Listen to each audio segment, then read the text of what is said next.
Ako si Primo Numbra. Ang istorya natin ngayon ay hango sa karanasan ni Eric ng Bacoor, Cavite. Narito ang kanyang kwento. Si Eric ay 23 taong gulang, binata at isang web designer at maituturing na isang amateur archaeologist. Si Eric ay pamangkin ng isang kilalang archaeologist dito sa Pilipinas, ang kanyang Uncle Rudy. Nagsimula ang pagkahilig ni Eric sa archaeology nung siya ay 10 taong gulang pa lamang. Madalas bumisita sa kanila ang kanyang Uncle Rudy noon matapos ang isang major excavation project. Iyo, tingnan mo to. Ang tawag dyan ay manunggol jar. Ito po ba yung na-discover ninyo sa Palawan? Oo, Eric, marami yan. At alam mo ba kung gaano katanda yan? Gaano po katanda? Matanda pa yan sa papa mo. Hoy, Rudy, naririnig kita. Nagbibiro lang, kuya. Oh, bakit natulala ka na dyan, Eric? Huwag mo sabihing natatakot ka sa papa mo. Alam naman nun na nagbibiroan lang tayo dito. Hindi naman po, Uncle. Gusto ko lang sana makita to ng personal.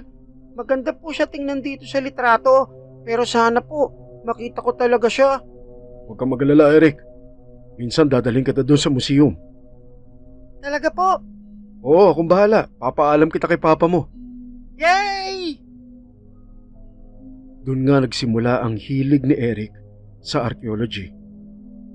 Dumating na rin sa punto na sinasama siya ng kanyang uncle sa mga excavation. Uncle, gaano ho ba katagal ang flight papuntang Sarangani? Huwag ka magalala. Baka humigit kumulang 2 oras lang to. Saka kahit pa umabot ng ilang oras tong biyahe, siguro kung matutuwa ka dito sa pupuntahan natin. Hindi naman ho ako nag-aalala, Uncle. Tsaka, kung excited din lang, sobrang excited po ako. Biruin nyo, mapupuntahan ko yung mismong pinaghukayan ng Maitum Pottery. Talaga nga naman nakakatuwa ang mga artifact na yun, Eric. Pati ang mga ibang ekspertong kasama namin noon, nagulat talaga sila. Lalo na nung lumabas yung resulta ng carbon dating. Akalain mong yung mga artifact na yun ay between 190 BC to 500 AD. Oo nga po, Uncle. Nakita ko pa nga ho kayo sa TV noon nung binroadcast yung pagkakadiscover nyo na yun. Talaga? Magandang lalaki ba ako sa TV? Oo naman, Uncle. Kaya nga kayo madalas sabihan ni Papa na chick boy Naku, nagpapaniwala ka sa papa mo na yun. Hindi ako chick boy. Nagkaroon lang ako ng maraming babae dahil sa malas ako sa pag-ibig. Masaya si Eric kapag kasama niya ang kanyang Uncle Rudy. Ito na rin kasi ang tumayong magulang ng binata matapos pumanaw ang kanyang mga magulang. 5 taon na ang nakakaraan, bunga ng isang malupit na car accident. Ang kasama ni Eric sa kanyang bahay ay ang kanyang kaibigang si Dado. Si Dado ay kababata ni Eric na ang trabaho ay security guard sa isang mall. 4 ang kwarto sa bahay na iniwan ng mga magulang ni Eric sa kanya. Kaya upang makatulong sa kaibigang si Dado, ay pinaupahan niya dito ang isa sa mga kwarto sa mababang halaga. Natuwa naman si Eric sa ginawa niyang pagtulong sa kanyang kaibigan. Dahil bukod sa masipag, ay masaya itong kasama sa bahay. Di nga lang, ay hindi maunawaan nito ang kanyang kinahihiligan. Ano bang nakukuha mo dyan sa archaeology na yan, tol? Bungkal kayo ng bungkal ng lupa. Pagkatapos, pag nakahukay kayo ng basag na paso, tuwang-tuwa kayo. Ano namang meron dun? Tulad na lang nito mga poster dito sa kwarto mo. Ano ba ito mga to? Ilang beses ko ba na may papaliwanag sa'yo, Dado?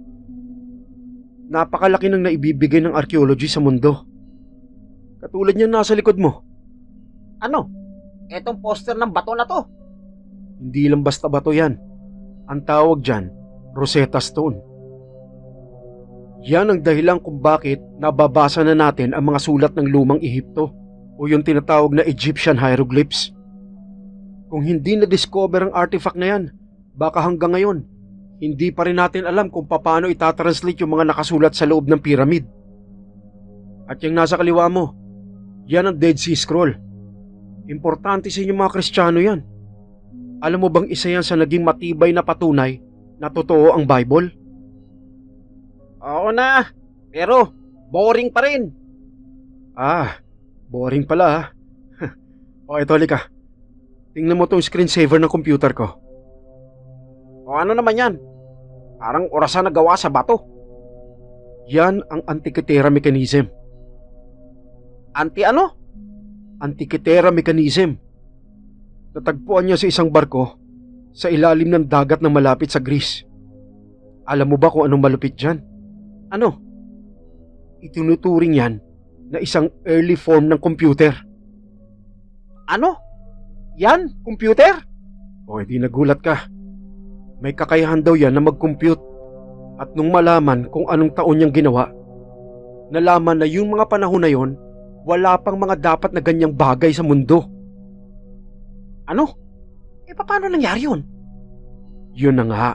Kaya kailangan ng archaeology para mas maintindihan natin ang history nitong mundong kinabubuhayan natin. Ay, nako. Ang gulo. Parang lalo lang sumakit ang ulo ko eh. Baka dahil hindi ka pa kumakain. Straight na 12 hours yung shift mo, di ba? Oo nga, Brad. Yung isa kasing karelyebo ko hindi pumasok eh. Napilitan tuloy ako mag 12 oras. Sige na, kumain ka na muna doon. Ikaw, di ka ba kakain? Hindi, busog pa ako. Magpapahinga na muna ako. O sige, exit na muna ako. Uy, maglinis ka nga nitong kwarto mo. Bakit? Okay naman to ah. Anong okay? O sige, ganito ha. Total hapon pa ang pasok ko bukas. Iwan mo na lang na bukas tong kwarto mo bukas ng umaga pag alis mo. At lilinisin ko to. Bakit mo naman? Huwag ka nang maraming reklamo. Basta hayaan mo na lang linisin ko to. Nang magmukhang matinong kwarto naman to. Hindi mukhang archaeological site. Ay nako, sige, ikaw bahala. Labas na. Paglabas ng kaibigan niyang si Dado, ay siya naman pagtunog ng kanyang computer. Aba, may email ako ah. Kanino kaya galing to?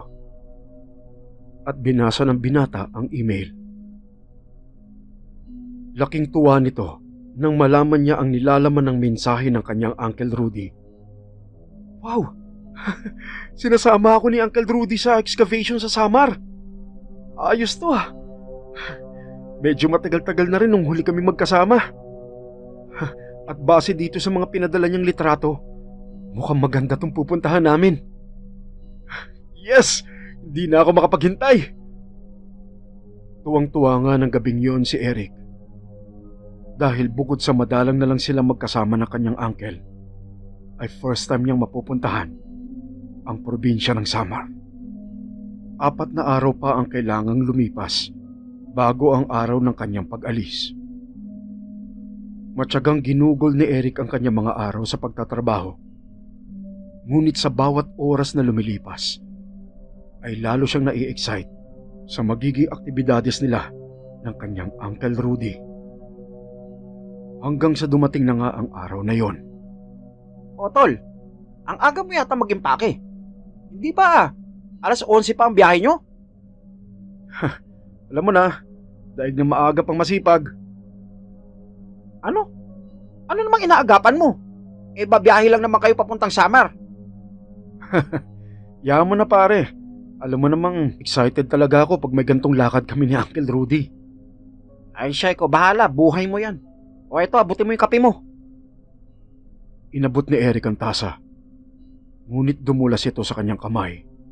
Bumagsak ang tasa sa marmol na sahig at nabasag ito. Uy! Ay, grabe, pambihira naman. Ay nako, buti na lang hindi natapunan ng kape tong mga damit ko. Paabot nga nung dustpan tsaka ng basahan.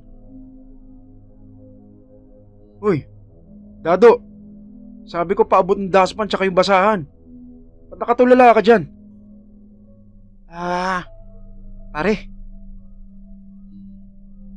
Huwag ka na kayang tumuloy. Ano? Bakit naman? Sa amin kasi pare, hindi magandang pangitain yung ganyan eh. Yung merong aalis tapos may nababasag. Ano bang pinagsasabi mo, Dado? Ngayon ka lang ba nakakita ng aksidente, ha? Pero Eric, Anong pero? Sige na. Kunin mo na yung dustpan tsaka yung basahan para malinisan na to. okay sige.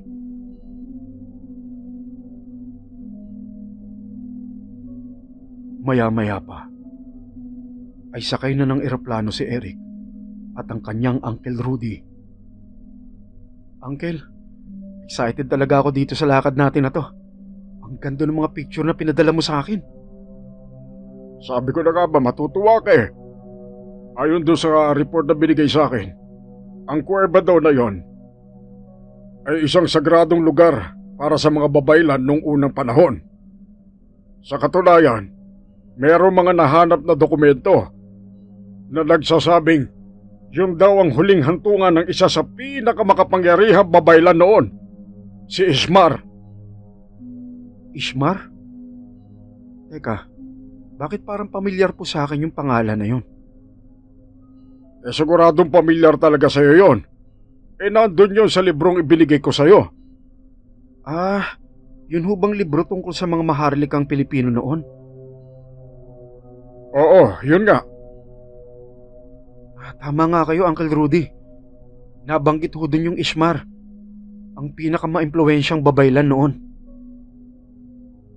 Pero, ayon din ho dun sa librong binigay ninyo, nakulong ho itong Ismar na to.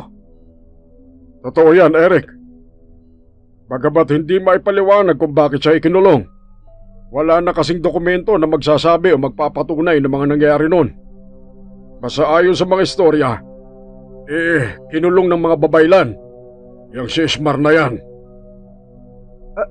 Teka, hindi po ba? Ayon doon sa libro, wala hong nakakaalam kung saan inilagak ang labi ni Ismar? Doon napansin ni Eric na biglang ngumiti ang kanyang Uncle Rudy. O gayon, alam mo na kung bakit exciting tong pupuntahan natin. Oo nga, Uncle. Makikita natin ang huling hantungan ni Ismar. Sabi ko na matutuwa ka eh. Ala siya, meron pa tayong 1.5 oras sa biyahe. Iidlip na muna natin to dahil siguradong mapapalaban tayo paglapag natin ng Samar. Sige po, Uncle. Makaraan ng ilang oras ay narating na nila ang excavation site. Malayo pa lang sa mismong kuweba ay tanaw na ni Eric ang ilang mga tao na naguhukay habang ang ilan naman ay paruot pa rito na abalang-abala. Dali mo, sumunod ka sa akin dito. Puntahan natin yung si Fred. Siya ang namamahala dito. Oy, Rudy! Fred! Kumusta, kaibigan? Mabuti naman. Sino yung kasama mo? Eto. Siya yung pamangking kong kinikwento ko sa yung madalas. Siya ba si Eric? Oo, misa mo na nakita to. Teka, siya ba yun? Yung batang kasama mo dati sa tabon? Siya nga. Aba, ang laki na. At di hamak na mas magandang lalaki sa'yo. Magandang araw po, sir. Huwag mo na ako isiniser. Fred na lang. Halika, sumunod kayo sa akin. Dito nyo ilalagay yung mga gamit ninyo. Pumasok ang tatlo sa isang malaking tent. Sige, ilapag nyo na lang yung gamit nyo dyan. Pagkatapos papadalang ko kayo ng pagkain dito. Sige, maraming salamat, kaibigan. Pagkatapos namin mag-ayos, susunod na kami doon sa'yo. Okay, no problem. Kita-kita na lang tayo doon. Eric, balik na muna ako doon, ha? Sige po. Eric, kaya mukha mo. Sobrang laki naman ng ngiti mo. Hindi po, Uncle, kasi na-excite lang ho talaga ako. Naalala ko yung mga kwento tungkol dun kay Ismar. Dun ho sa librong binigay ninyo, halos 2 pahina lang po yung tungkol sa kanya. Pero grabe po yung mga detalye. Biruin ninyo, nung sinabi na makapangyarihan siyang babaylan, Hindi lang yun ibig sabihin dahil sa maimpluwensya siya. Literal na makapangyarihan talaga siya. Ayon doon sa libro, naging eksperto siya sa itim na mahika. Totoo yan. At yan nga ang isang haka-haka kung bakit siya ikinulong. Marahil ay hindi natuwa yung mga ibang babaylan. Dahil alam mo na, itim na mahika ay hindi para sa kabutihan. Oo nga po eh. Pero, Uncle Rudy, tingin niyo ho kaya totoo yung pinasok ni Ishmar na yon? Yun po bang itim na mahika? Rudy, wag mong kakalimutan. Archaeologist tayo. Hindi tayo tagahusga kung normal o hindi normal ang isang bagay. Tayo ay bantay at tagapaglahad ng kasaysayan. Wag mong kakalimutan yan. Opo, Uncle. Maya-maya pa ay nasa dig site na ang dalawa. O Eric, samahan mo sila roon sa may bandang dulo. Kami na dito sa may unahan. Sige po, Uncle. Pinuntahan ni Eric ang ilang kalalakihang nasa dulong bahagi ng yungib. At nang malapitan niya ang mga ito. Hi. Ako si Eric. Uy, ikaw ba yung pamangkin ni Sir Rudy? Ako nga. Ay, nice. O sige Eric, dito ka sa may bandang kanan. Konting ingat lang bro, kasi hindi pa nagagalaw yan ha. Sige, akong bahala. Hoy Joel, grabe mo naman paalalahanin niyo si Eric. Baka hindi mo alam, mas matagal na naguhukay yan kaysa sa'yo. Balita ko, bata pa lang kasakasama na si Rudy yan. Pasensya ka na bro ha. Hindi, wala yon. Kung tutusin amateur archaeologist lang naman ako. O siya, simulan na natin. Sayang ang oras. Alam niyo naman, magugulat na lang tayo, gabi na. Kaya come on, let's go! At nagsimula na ngang maghukay ang grupo. Hindi nagtagal, ay iba't ibang mga bagay na ang kanilang nahukay na siya namang ikanatuwa ng grupo. Sir Fred, tingnan niyo to! Anong meron dyan? Patingin nga! Ito sir, tingnan ninyo. Mukhang bahagi ito ng isang kalansay ng kamay. Aba, oo nga. Oy, kayo! Simulan yung linisin tong bahagi na to. Mag-ingat kayo ha! Maya-maya ay napansin ni Eric na lumapit ang kanyang Uncle Rudy kay Fred. Maging siya ay natuwa sa narinig na usapan. Ano Fred? Sa tingin mo yan na yun? Malakas ang kutob ko, Rudy. Ito na nga ang labi ng maalamat na babaylan na si Ishmar. Congratulations kaibigan. Siguradong pag-uusapan ka na naman sa discovery mong ito. Tayo, Rudy. Tayo. Alam ng lahat na proyekto nating dalawa to.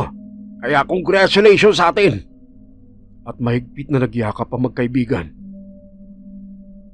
Doon ay napansin si Eric ng kanyang Uncle Rudy. Lumapit ito sa kanya. O ano Rudy? Anong masasabi mo? Yan na yung nasa libro mo noon. Nakakatuwa nga po, Uncle. Biruin nyo, natagpuan na sa wakas ang labi ng maalamat na babaylan na si Ishmar. Congratulations po sa inyo ni Sir Fred. Maraming salamat. O siya, sige ituloy mo yan dyan. At baka meron pa tayong makita mga artifacts dyan. Opo.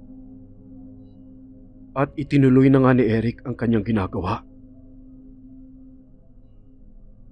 Ngunit makalipas lamang ang ilang segundo,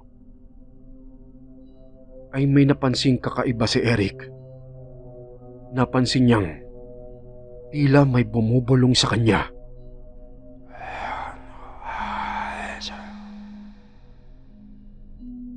Napalingon si Eric sa paligid niya. Saan nagkagaling yun?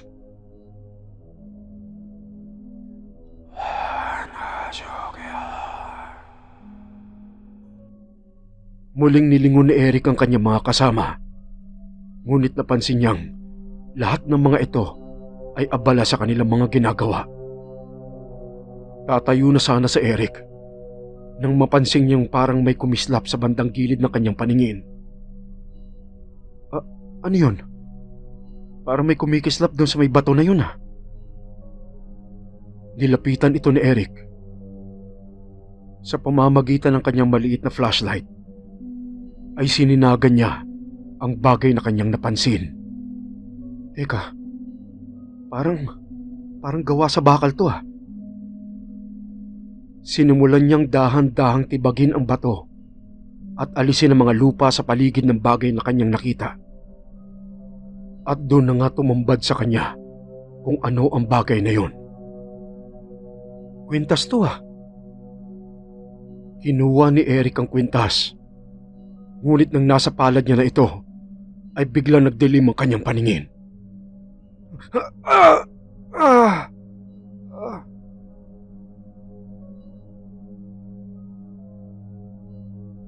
Eric! Eric!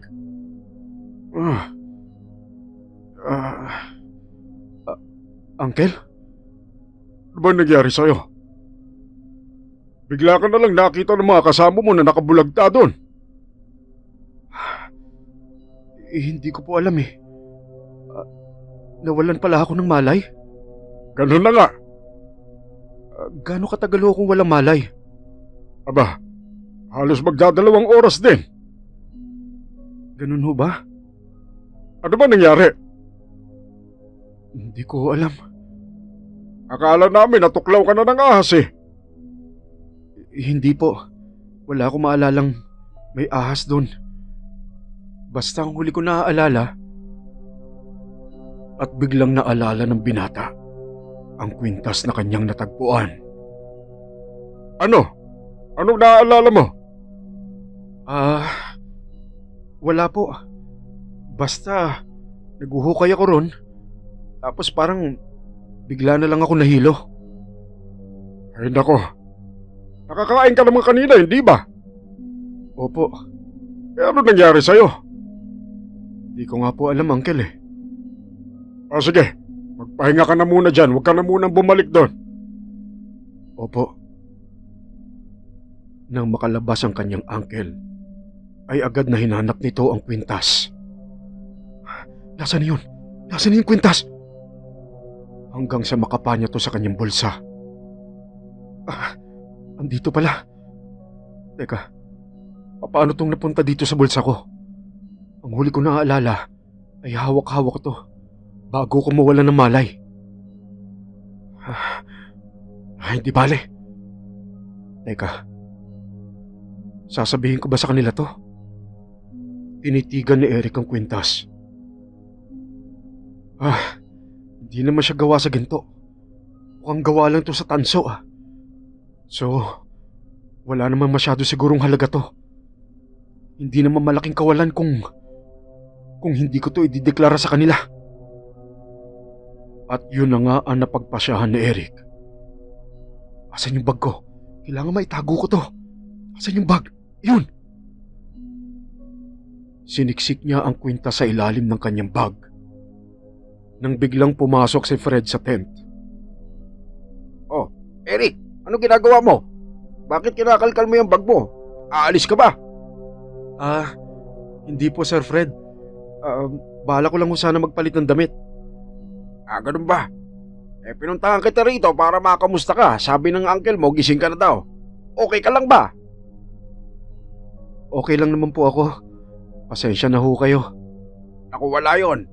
Bakas dala lang ng init kaya ka nawalan ng malay. Siya, sige ha.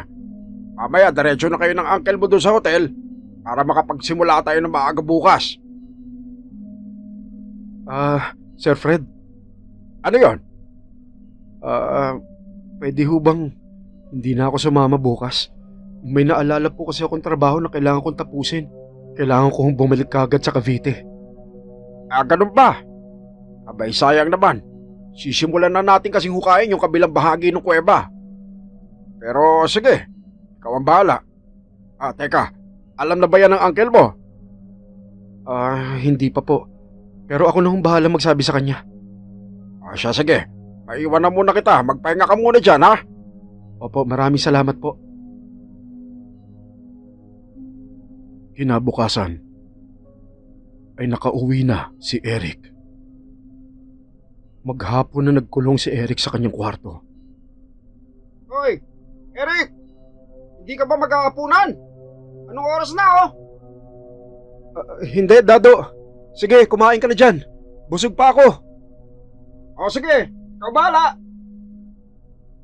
Ng mga sandaling yon, nakaupo sa sahig si Eric. Sa kanyang harapan ay nakalapag na tagpuan niyang kwintas. Matagal niyang tinitigan ang kwintas na yon.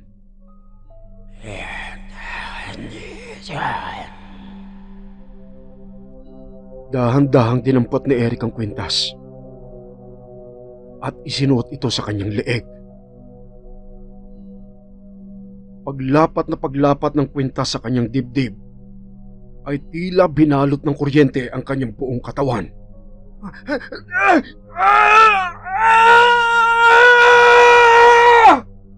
Hindi naman nakaligtas sa pandinig ni Dado ang sigaw ng kaibigan mula sa loob ng kwarto nito. Dali-daling tinungo ni Dado ang kwarto at buong pag-aalalang kinatok ang pintuan. Eric! Eric! Ano nangyayari dyan? Eric! Sa loob ng silid, nakadapa si Eric at bagamat nanghihina, ay pinili nitong tumugon sa tawag ng kanyang kaibigan. Okay lang ako, Dado. Natapilok lang ako. Okay lang ako, pre. Sigurado ka? Oo, pre. Okay lang ako, sige. Tuloy mo na yung pagkain mo.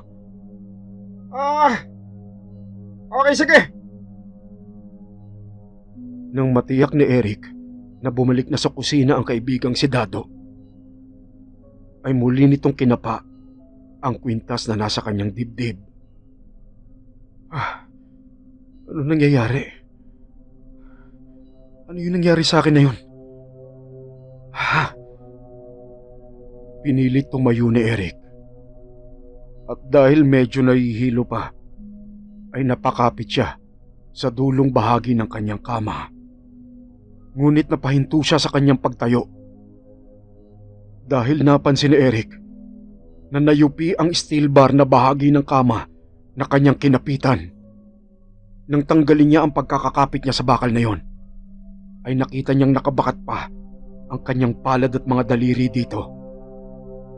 Napaatras si Eric at nanlaki ang kanyang mga mata.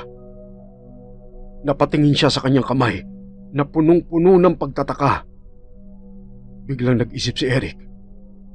Bigla siyang yumuko upang sumilip sa ilalim ng kanyang kama. Hinagilap nito ang kanyang 2 dumbbell na ginagamit niya sa kanyang pag-eehersisyo. Nahagilap niya naman kagad ang mga yon at mabilis niya itong kinuha. Laking gulat ni Eric. Teka, totoo ba to? Bakit ang gaan ng mga dumbbell na to? Ni halos wala na silang bigat. Ano tong nangyayari sa akin? Saglit na natigilan si Eric at dahan-dahan siyang yumuko upang tingnan ang kwintas na kanyang suot. Ikaw ba ang dahilan nito? Ikaw ba ang may gawa nito? Ano tong nangyayaring to? Teka, bubuksan ko ang computer ko. Baka sakaling meron akong malaman tungkol sa kwintas na to. At sinimulan na nga ni Eric ang pagre-research. Ngunit nang makalipas ang halos 3 oras, wala akong mahagilap. Ano bang kwintas to? At ano tong ginawa nito sa akin? Tatanggalin ko. Huhubarin ko tong kwintas na to.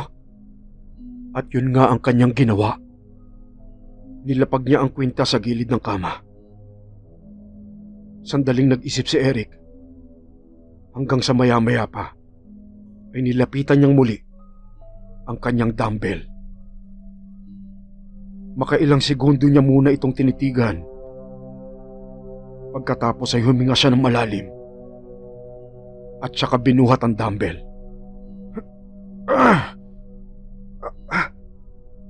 Mabigat na siya ulit. Nilapag ni Eric ang dumbbell at saka nilapitan ang kwintas. Dinampot niya ito. Pumikit ang binata ng mahigpit at muling sinuot ang kwintas. Tiim ang kanyang bagang habang sinusot niya ito ng dahan-dahan.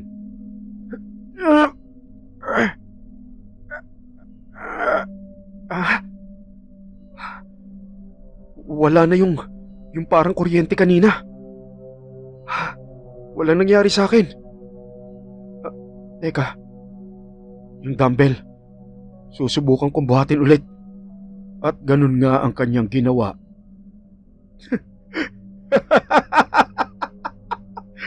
Ang gaang na naman! Ikaw nga ang may gawa nito. Halos parang wala sa sarili si Eric. Nahawak ang kanyang kwintas at nagpaikot-ikot sa kanyang silid. May superpowers ako! May superpowers ako! Yes! Nang makalipas ang ilang sandali, ay muli na itong naupo sa kanyang kama. Teka, anong gagawin ko? Ano bang ginagawa ng mga napapanood ko sa sine? Tama, magdidesign ako ng costume. Tapos magiging superhero ako. Ililigtas ko ang mga naaapi. Teka, ano kaya magandang maging pangalan ko? Captain... Hindi. Iron... Hindi naman ako gawa sa iron. Spider... Lalo nang hindi ako spider. Super... Tama! Super Pinoy! Tatawagin kong sarili ko Super Pinoy! Ako si Super Pinoy! Teka, asan na ba yung notebook ko? Dapat na ako mag-design ng costume ko. Yes! Exciting to! Eto. Teka, asan ang mga pangkulay ko? Yan. Okay. Kailangan syempre meron akong maskara. Maskara. Yan.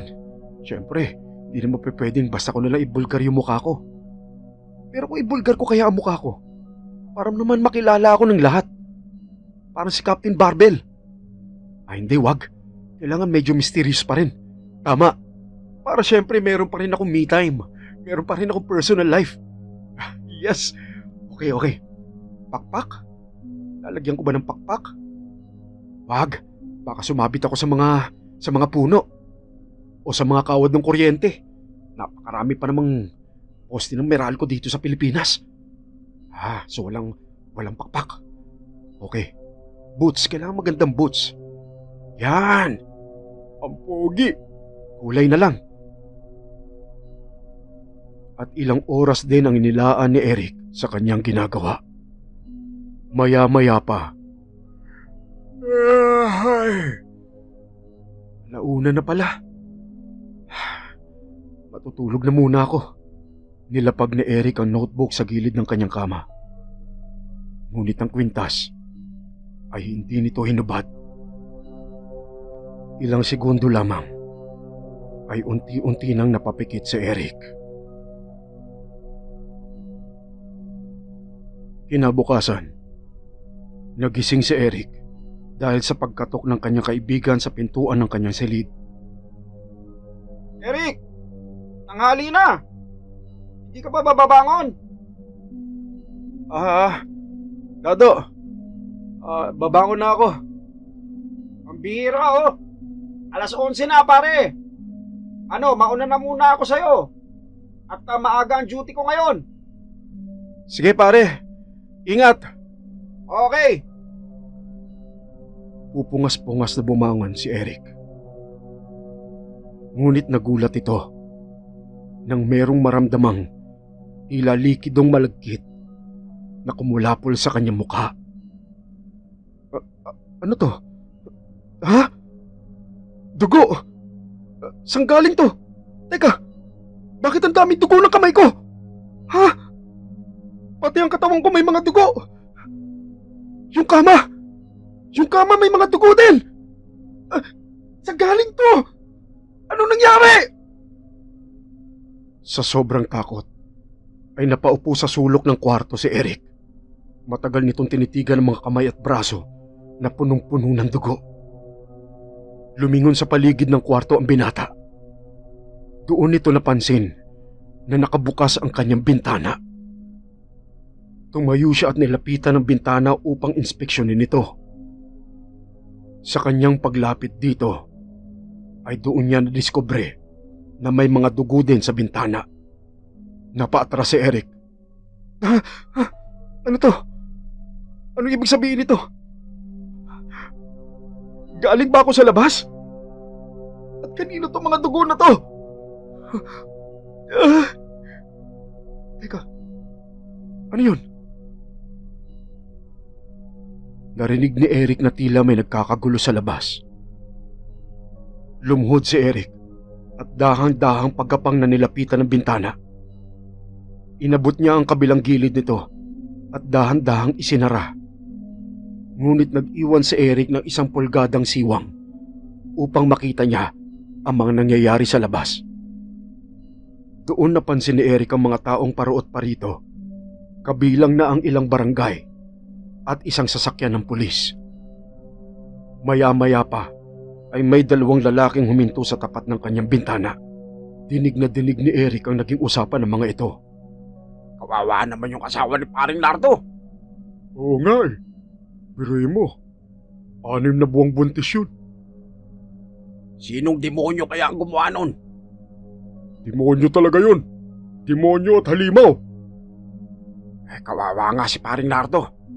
Para siyang mawawala sa sarili. Halos nakatulala lang nung kinakausap ni Kapitan. Kaya nga eh. Maging nung nilabas na yung bangkay ng asawa niya at sinakay dun sa ambulansya, nakatulala lang si paring Nardo. Tingin ko, nawawala na siya sa kanyang katinuan. Sino ba namang hindi mawawala sa katinuan sa nangyari sa asawa niya? Ay, grabe talaga. Tara, puntahan natin si Kagawad. Pinapatawag ni Kapitan. Tara. Samantala sa loob ng silid, ay nanlaki ang mga mata ni Eric sa mga narinig. Yung asawa ni Kuya Nardo, si Ate Mercy. Muli siya napatingin sa kanyang mga kamay na punong-puno ng bahid ng mga natuyong dugo. Teka, ako bang may gawa nun? Ano nangyayari? Itong kwintas, aalisin ko. Sinubukang hubarin ni Eric ang kwintas, ngunit laking gulat nito. Teka, bakit ayaw matanggal? Ano to? Bakit nakatikit sa balat ko? Ano nangyayari? Ayaw matanggal! Dahil sa labis na pagkataranta, pag-aalala at takot, ay hindi na alam ni Eric ang kanyang gagawin. Mistula itong bata na sumiksik sa sulok ng kanyang kwarto. Ano itong nangyayari sa akin? Ayoko nito! Ayoko nito!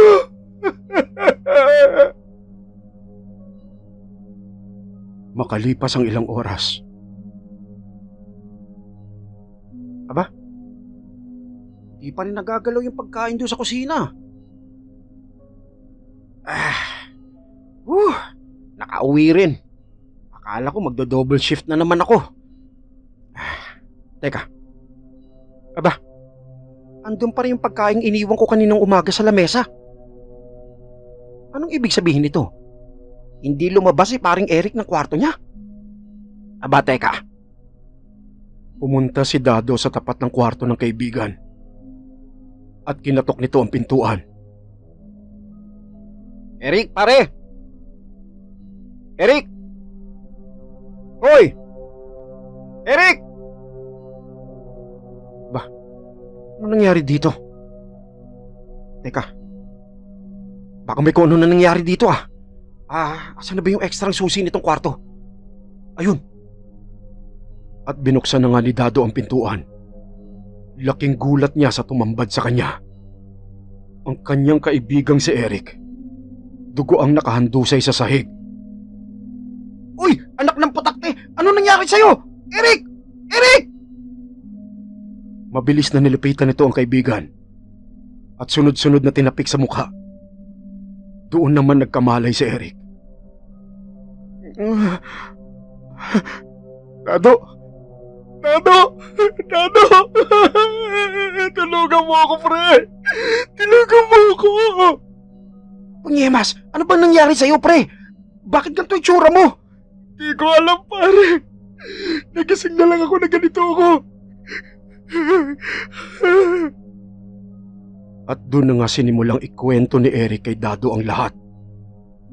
Maging ang narinig niya na pagkamatay ng kanilang kapitbahay na sa kanyang buong paniniwala ay siya ang may gawa. Teka, ang sinasabi mo ba, pare? Yang kwintas na suot mo ang maaaring dahilan ng lahat ng to? Oo, pare. At hindi mo yan matanggal? Hindi talaga eh. Akin na nga, ako magtatanggal. Aray! Pambihira! Nakadikit na sa balat mo ha! Yun na nga sinasabi ko sa'yo eh, kaya hindi ko matanggal eh. Dado, tulungan mo ko. Teka, nag-iisip ako, saglit lang! Tumayo si Dado at pabalik-balik na naglakad sa loob ng kwarto. Ha? Teka, alam ko na! Ano yun? Si Lolo Armando! Puntahan natin si Lolo Armando! Sinong Lolo Armando? Yung magaling na albularyo dun sa kawit. May tutulong ba siya sa akin?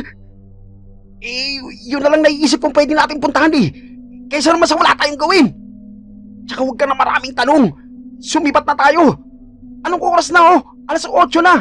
Sabi mo nga, nung makatulog ka, mga bandang 1:00 na madaling araw. So nangyari sa'yo sa pagitan ng 1:00 na madaling araw hanggang sa pag-umaga. Kaya hindi na natin hihintayin pang mag-1:00. Sumipat na tayo ngayon. Dali, pumunta ka na doon sa CR. Ayusin mo yung sarili mo. Ihahanda ko na yung motor. At gano'n na nga ang kanilang ginawa. Maya-maya pa ay nasa tapat na ng isang maliit na barong-barong ang magkaibigan. Dado, nakakatakot naman dito. Hindi mo naman sinabing nasa gitna ng bukid tong bahay ng sinasabi mong Lolo Armando eh. Ba't ka ba natatakot? Ako nga dapat matakot eh. Eh paano kung bigla ka magpalit ng anyo dyan at takatakihin mo ko? Hindi naman siguro. Kaibigan kita eh. Siguro. Sa tingin mo dapat ako makampante. Dahil siguro hindi mo ako papatayin. Sira pala ulo nito eh.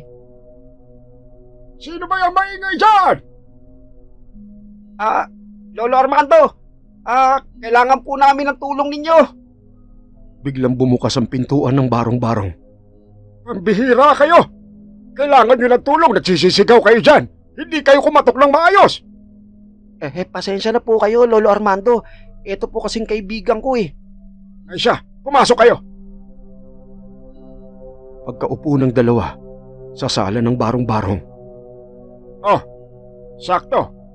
Meron akong bagong init na tsaa dito. Magtsaa muna kayo. Maraming salamat po. Ano bang nangyari? Ano bang kailangan natin? At doon na ikinuwento ni Eric ang lahat. Ay nako, tingin ko ay alam ko na kung anong nangyari sa'yo, iho. Si Ismar at ang alamat niya ay alam na alam ng lahat ng mga manggagamot, lahat ng albularyo, antingero at maging ng mga mambabarang. Nakakatuwang isipin na kayo pang mga may pinag-aralan, kayong mga tinatawag na arkeologo ay walang kaalam-alam sa tunay na kwento ni Ismar. Lolo Armando, ano ho ba talaga ang kwento sa likod ni Ismar? Makinig kang maigi ha.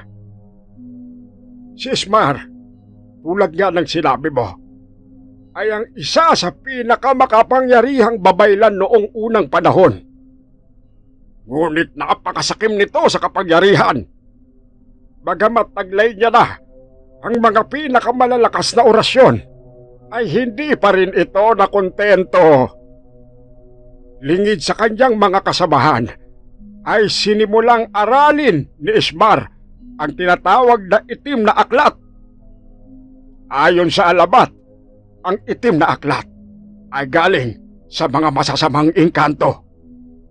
Hindi nga nabigo si Ismar at siya ay nagtaglay ng napakatinding kapangyarihan. Ngunit ang naging kaakibat nito ay ang sumpa ng itim na aklat. Sumpa? Ano hong ibig niyong sabihin? Nabuo sa kanyang pagkatao ang presensya ng isang hayok na halimaw. At hindi nga naglaon, siya ay naging babaylang aswang. Eh, pagkatapos po nun, Lolo Armando, ano na pong nangyari? Nung malaman nito ng lupon ng mga babaylan, nagsama-sama sila upang labanan at dakpin si Ismar. Marami sa mga babaylan ang nasawi sa labanang yon. Ngunit nanaig pa rin ang kabutihan at nagapi nila si Ismar. Muntik mapalundag sa gulat si Eric nang biglang humarap sa kanya ang matanda at ituro nito ang kanyang kwintas. At dyan sa kwintas na yan, iginapos nila ang esensya ng babaylang aswang na si Ismar. Ano po? Nandito ang esensya niya? Oo, sa kasawiang palad dahil sa lakas ng kapangyarihan nito, ay hindi nila mawasak ang kanyang espiritu. Kung kaya't ikinulong na lamang ito dyan sa kwintas na yan. Ang kwintas na yan ay hindi nararapat matagpuan ni numan. Kaya lang, sadya talaga sigurong walang lihim na maililibing habang buhay. At yan ngayon ang bumabalot sa iyong pagkatao. Ang espiritu ni Ismar. Eh, meron po bang magagawa para maalis sa akin to? Tahimik na tumitig kay Eric ang matanda. Pagkatapos ay tumayo ito. At tahimik na nagpalakad-lakad sa loob ng barong-barong. Doon ay nagsimulang tumulo ang luha sa mga mata ni Eric. Lolo Armando, tulungan niyo po ako. Parang awa niyo na. Tulungan niyo po ako. Huminto sa paglalakad ng matanda at nilingon ng binata. Merong paraan, ngunit mapanganib at ikaw lamang ang makakagawa. Sige po, kahit ano gagawin ko. Tulungan niyo lang po ako, Lolo Armando. Kailangan mong pumasok sa loob ng limbo at kalabanin ang presensya ng babaylang aswang. Bagamat hindi maintindihan ng magkaibigan kung ano ang mismong pinupunto ni Lolo Armando, ay tumango na lamang ang mga ito. Ikaw, tulungan mo tong kaibigan mong mahiga dito sa gitna ng sala. Opo. Sige iho, ipanatag mo muna ang iyong kalooban. Kukunin ko lang ang mga gamit na kakailanganin natin. Nang maiwan na ang dalawa sa sala, inabot ni Eric at hinawakan ang kamay ng kaibigan. Tol, dito ka lang ah. Kahit ano mangyari, wag mo akong iiwan, pare. Hindi. Dito lang ako, tol. Ako bahala. Sasamangahan kita. Makaraan ng ilang sandali ay bumalik na ang matandang si Lolo Armando. Dahan-dahan itong pinahiran ng langis si Eric. Sa noo, sa dibdib, at sa mga braso nito. Pagkatapos ay inabot kay Dado ang isang kandilang kulay pula. Mararamdaman mo kung nagsimula ng maglakbay ang espiritu ng iyong kaibigan sa limbo. Mawawalan ng lakas yang kamay na nakakapit sa iyo. Sa oras na yon ay kailangan mong sindihan yang kandilang ibinigay ko sa iyo. Maliwanag ba yon? Opo. Lumapit ang matanda kay Eric. Anak, makinig kang maigi. Upang mapagwagian mo ang iyong makakalaban, ay kailangan matagpuan mo ang iyong sariling liwanag.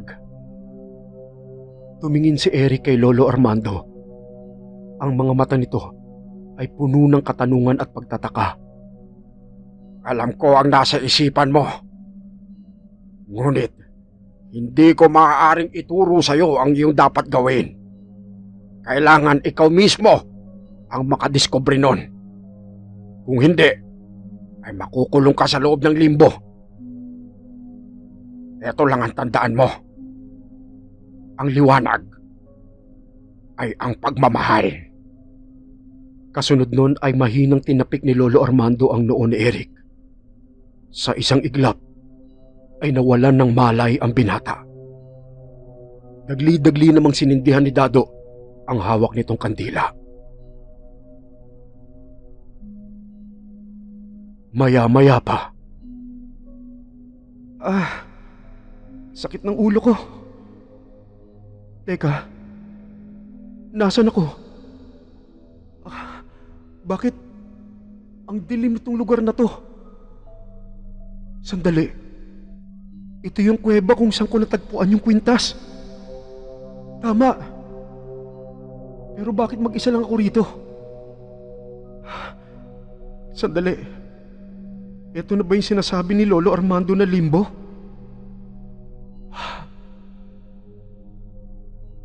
Saglit na naglakad-lakad sa loob ng madilim na kuweba ang binata.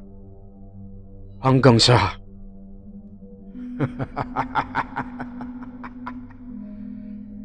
Ikaw pala ang nagmamay-ari ng espiritu ko ngayon. Sino ka? Siguro naman ay alam mo na kung sino ako. Ikaw si Ishmar. Ikaw ang babaylang aswang. Ako nga, bata. Ako nga. Matagal na panahon akong naghintay ng katawang aking masasaniban. Sa wakas, nandito ka na.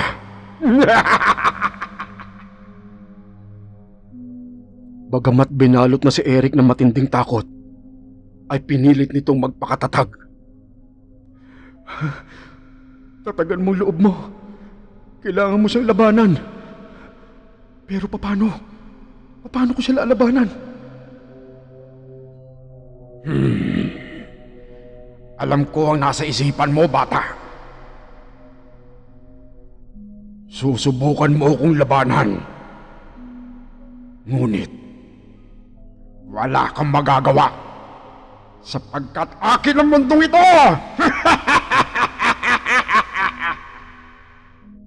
Pagkasabi nun, sa isang iglap ay nagbago ng anyo ang babaylang aswang. Naging isang malaking paniki ito at sinugod ang binatang si Eric. Mabilis na umilag ang binata. Napuno naman ang paligid ng tunog ng malakas na pagaspas ng aswang. Nakita na Eric na lumapagto sa isang bahagi ng yungib. At sa isa pang pagkakataon ay muli itong nagbago ng anyo. Unti-unti itong naging isang malaking aso.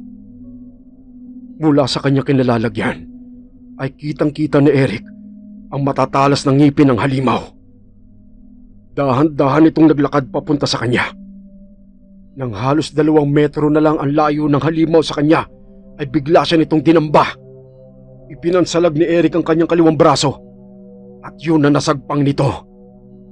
Napasigaw ng malakas ang binata sa sobrang sakit ng pagkakabaon ng matatalas na pangil sa kanyang braso. Halos mawalan ito ng malay sa sobrang sakit na nararamdaman. Samantala, sa barong-barong, kitang-kita ni Lolo Armando at ng kaibigan ni Eric na si Dado ang panginginig ng buong katawan ng binata. Lolo Armando, ano pong nangyayari sa kaibigan ko? Huwag mo siyang gagalawin. Siyak na sa ngayon ay nilalabanan niya ang esensya ng babaylang aswang. Higpitan mo lang ang hawak dyan sa kandila at siguraduhin mong hindi mamamatay ang apoy niyan. Yan ang magagamit niya bilang gabay sa paghahanap ng liwanag. Naiintindihan mo ba ako? Opo, Lolo Armando. Samantala, sa loob ng limbo, nagawang makaalpas ang binata nang sipain niya ang dambuhalang aso. Tumumba ang halimaw sa lupa. Sinamantala naman ito ni Eric at mabilis na gumapang papalayo. Nang muli niyang lingunin ang kalaban, ay nakita niyang nagbalik ulit ito sa anyong tao.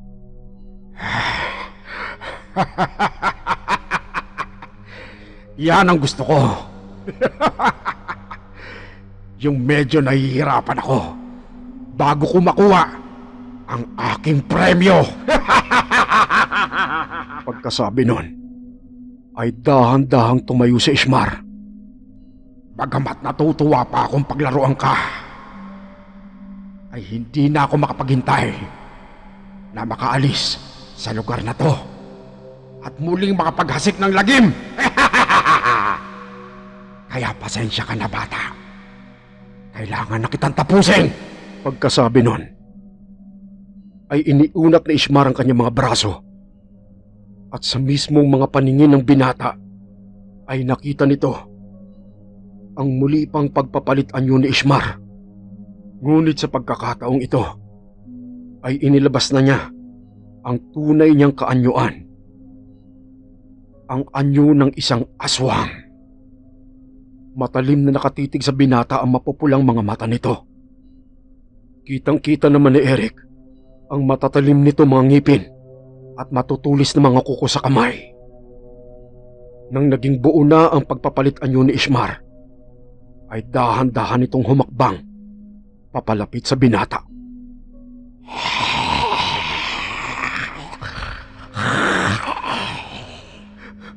Paano ko lalabanan to? Anong gagawin ko? Nang mga sandaling yon, ay napapikit na lamang ang binata. Sa kanyang pagkakapikit, ay tila naging malalakas na dagundong ang bawat hakbang na ginagawa ng babaylang aswang. At sa gitna ng pangyayaring yon, ay sumagi bigla sa isipan ni Eric ang alaala ng kanyang mga magulang.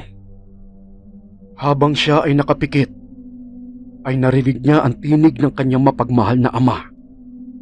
Anak? Pa? Ako nga ito, anak. Gusto ko lang malaman mo na masaya kami ng iyong ina dito sa aming kinalalagyan ngayon. Araw-araw ka naming pinagmamasdan mula dito. At masaya kami na bagamat maaga ka naming naiwan, ay lumaki kang isang matatag at mabuting tao. Huwag kang magbabago, anak. Dahil yan ang magtatawid sa'yo sa mga hamon ng buhay. Papa! Magpakatatag ka, Eric. At huwag mong kakalimutan, mahal na mahal ka namin ng mama mo. Paalam, anak. Papa! Mama! Mahal na mahal ko din po kayo. Sa pagkakataong yon, ay nagmulat ng mga mata si Eric na siya namang ikinagulat ng babaylang aswang sapagkat may matinding liwanag na sumilay mula sa mga mata ng binata. Anong nangyayari? Sobrang liwanag! Ang init! Ang init! Sa gitna ng matinding liwanag ay natupok ang babaylang aswang. Samantala sa barong-barong ay halos mapatalon sa gulat si Lolo Armando at Dado nang biglang bumalikwas ng bangon si Eric. Jesus Mariosep! Mama! Papa! Ano nangyari? Eh ba malay ko? Ano nangyari sa'yo, tol? Pare, nakita ko si Ishmar. Nandun ako sa yungib. Tapos narinig ko si Papa. Pagkatapos, hindi ko na alam kung ano nangyari. Hinawakan si Eric ni Lolo Armando sa balikat. Sabay sabing, Tapos na ang laban, anak. "Ha? Ano pong ibig niyo sabihin?" Tingnan mo ang kwintas. Napansin ni Eric na nakalaylay na ang kwintas sa kanyang dibdib. Hindi na to nakadikit sa kanyang balat. Nang mapansin niya yon, dali-dali niya tong hinubad at hinagi sa isang sulok ng barong-barong. Doon biglang may napansin si Dado. Eric, pare, tingnan mo yung kwintas. Nakita nilang tatlo na biglang naging abo ang sinumpang kwintas. Kasunod nito ay umihip ang isang malakas na hangin at tinangay nito ang abong kwintas papalabas ng barong-barong. Ano na pong nangyari sa kwintas, Lolo Armando? Napuksa na po ba natin siya? Tulad ng sinabi ko sa inyo, walang makakapuksa sa kwintas na yon. Maghahanap lamang ito ng tahimik na lugar na mapaglalagakan.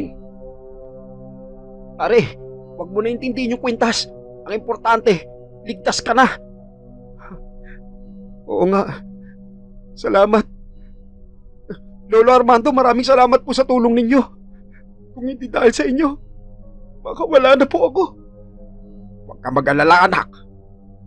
Isang karangalan ang maging bahagi ng paglaban sa maalamat na babaylang aswang. Pagkatapos ay humarap si Eric sa kaibigang si Dado. Isang mahigpit na yakap ang binigay nito sa kanyang kaibigan. Pare, salamat talaga. Maraming salamat. Oh, wag ka nang umiyak. Pangit-pangit mo umiyak eh. At napuno na ng tawanan ang buong barong-barong. Samantala, sa isang maliit na yungib sa dalampasigan ng Iba Sambales, Dito ako magtatago. Siguradong hindi ako mahanap nila Roger. Teka, ano to? Aba? Oh, kwintas to ah. Ang ganda namang kwintas nito. Siyang